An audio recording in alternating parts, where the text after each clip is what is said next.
Minnie baby blog పెట్టాను, ఎంతమంది చూసారో నాకు కమెంట్ సెక్షన్లో చెప్పండి. ఎంత నాటి అయిపోతుందంటే మిన్నీ, మా మమ్మీ రోజు దాని వీడియోస్ పంపిస్తూనే ఉంది. కిచెన్లోకి వెళ్ళి అన్నీ ఆగం చేస్తుందని చెప్పి వాట్సాప్ ఓపెన్ చేస్తే మా మమ్మీ ఇవి పంపించిన వీడియోసే ఉంటున్నాయి.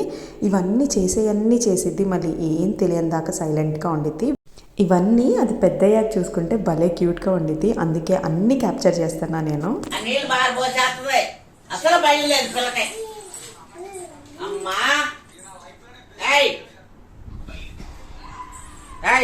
అరిచినావేంటి మా అమ్మాయి మీద? అవన్నీ ఆగమాగం చేసేస్తుంది. దానికి ఫ్యాన్స్ ఉన్నారు, నాకుండారు, నీకెవ్వరు లేరు. పెద్ద పెద్ద వాళ్ళు ఉన్నారు, జగన్ ఉన్నాడు. దానికి 50,000 మంది యూట్యూబ్ ఫ్యామిలీ ఉంది. నాకు 1,00,000 మంది ఉన్నారు. మిన్నీని ఏదన్నా అంటే ఊరుకుండేదే లేదు. చెప్పవే. బంగారు తల్లి, బంగారు తల్లి.